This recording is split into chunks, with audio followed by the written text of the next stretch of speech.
of 500 subscribers on YouTube. And so, of course, it's party time. We are having a hop to celebrate that accomplishment, that goal. So the link to everybody who is playing along to help celebrate Mel is down below. All the links are down below.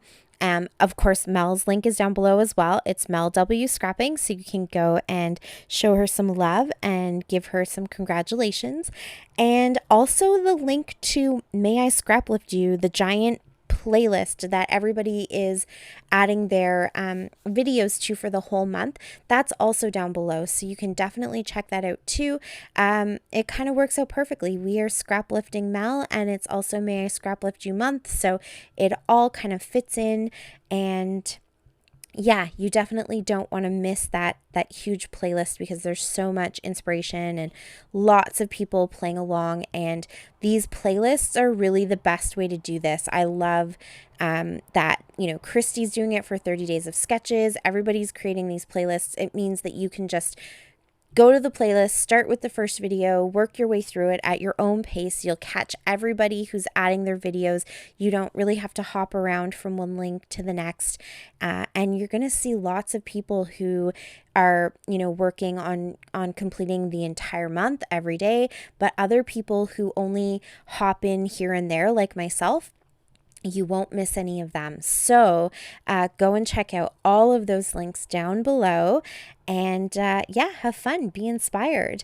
So because Mel is also somebody that I did a shout out for in April, I decided that I wanted to do my layout to Scraplift her in my traveler's notebook. That's kind of what I've done. I'm doing a monthly shout out of different scrappy, crafty, creative channels. I just thought it would be fun and maybe bring some attention to some channels that are working towards goals and trying to, meet different milestones, new channels that have been created, maybe people who have had channels for a long time and just haven't always promoted themselves and are looking for some new people to check them out. Whatever the reason may be, maybe you've had a tough time lately and it would be nice just to have a little extra love. Whatever it is, every month I'm picking anywhere from 5 to 10 channels to share and celebrate these people, and I'm shouting them out. I'm also going to scraplift them, and I'm going to do it by creating Traveler's Notebook layouts and just give myself that extra challenge of finishing all of my traveler's notebooks. So I do have a lot that are finished, but I have a lot that are just sitting there with a few pages here and there not done, especially in my 2019 notebooks, where I took the whole year and did one notebook per month. And so that's what I'm working on right now. This is my May notebook from that year. And so I just flip to the next page that isn't finished, go down my list of the shout outs, and find a layout from them that I can scraplift. So that is what I'm doing for this layout today with Mel. And so I showed you the layout I chose at the beginning. I just went through all of her creations and I picked one that I thought would be really fun. It has lots of mixed media and some stenciling and stuff like that. And so I thought it would be a lot of fun to work with. It also kind of has the same amount of photos that I have here. And so I thought I could turn that layout into a pretty good traveler's notebook sized layout. Sorry, I'm stumbling over my words there. So I started on a separate piece of paper and decided to pull out one of my stencils and create that kind of stenciled effect with texture paste on a separate piece of paper to create my background rather than doing it directly into my notebook.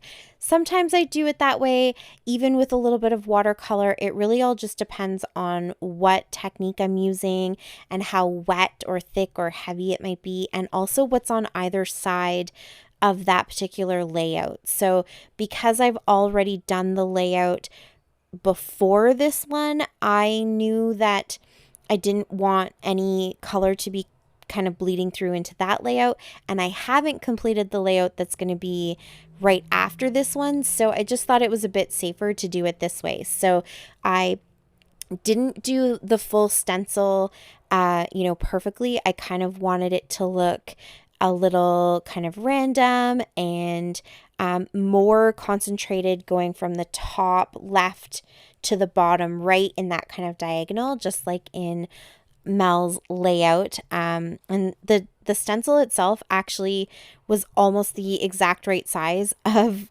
the Traveler's Notebook pages when I put the two of them together and kind of laid the stencil over top to measure it. It worked out really good. So I figured if I just kind of concentrated in that diagonal, I would definitely have exactly what I wanted for my page. Then I pulled out my Emerald Creek watercolors. I wanted this beautiful blue. It's the Glacé Topaz color, and it's a heat set color, which means that once you use your heat gun and you heat set it, it won't reactivate with water, which is so fantastic if you want to layer colors and stuff like that, or in a traveler's notebook like this where maybe you are doing some work on the other side of the page, and if it gets a little wet, it's not going to reactivate on this side of the page. So I pulled the heat gun out. I kind of let that help me dry the texture paste, but also heat set that watercolor. Kim's links are down below, so please go and check her out. Her watercolors are so stunning, but so is everything else they do. They do embossing powders, and they're so much fun. But yes, so I kind of did that same diagonal with the blue topaz, and then I went ahead and cut out the size that I need. So here is a pro tip from me from, learning about how to work with my traveler's notebooks. I will cut my page so that it's just slightly larger than the traveler's notebook pages themselves, and then cut it in half and adhere it, even though I know it's going to be a little bit bigger. I just find that no matter what, if you just use the measurements to cut out these pages, as your traveler's notebook gets thicker and there's dimension in there and there's a bit of a curve in the spine, you're going to find that the measurements don't always work. Because the pages do kind of change how they lie and how much, how big you need those pages to be as your notebook gets fuller. So I always cut my page a little bit larger. When I'm adhering, I start with the inside crease and then work out. So as long as I know that inside crease is exactly where I want it to be, then I can stick it down to the full page. And then with the leftover, I can just cut that and trim it to the right size.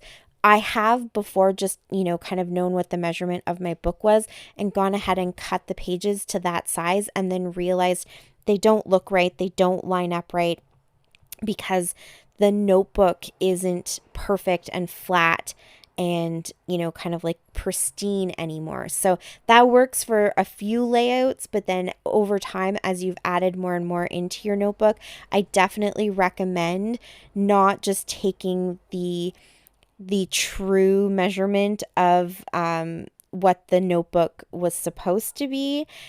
Don't take that for granted. Measure each page each time, because you'll notice there's little differences, little inconsistencies as your notebook gets more chunky and full and, full of goodness.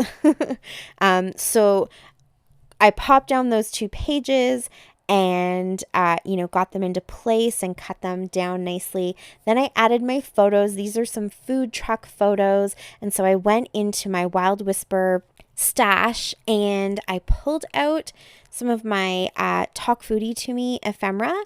So I grabbed that food cart, which is kind of like a street vendor street food cart piece of ephemera. And then those little triangles, those come from Sassy Since Birth, I think.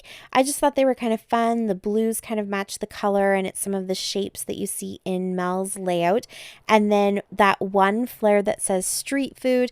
I don't always add flare into my traveler's notebooks, but I thought in this case it works. And it's a chunky notebook, but there's still a little wiggle room for some dimension. And then I outlined everything with a gray marker, added a little bit of journaling, and and some stamping, from that same stamp set from Wild Whisper. And that is it. That is my layout. Thank you so much for watching. I really appreciate it. I'm doing a quick flip through here so you guys can see what I have left over in this traveler's notebook, but that is it for me. So please check out all those links down below, and thank you again for watching. Subscribe if you haven't already. If you're new here from the hop, hello, nice to meet you, welcome. Thank you so much for visiting, and until next time, happy scrapping. Bye. Thanks to me. What about the channel?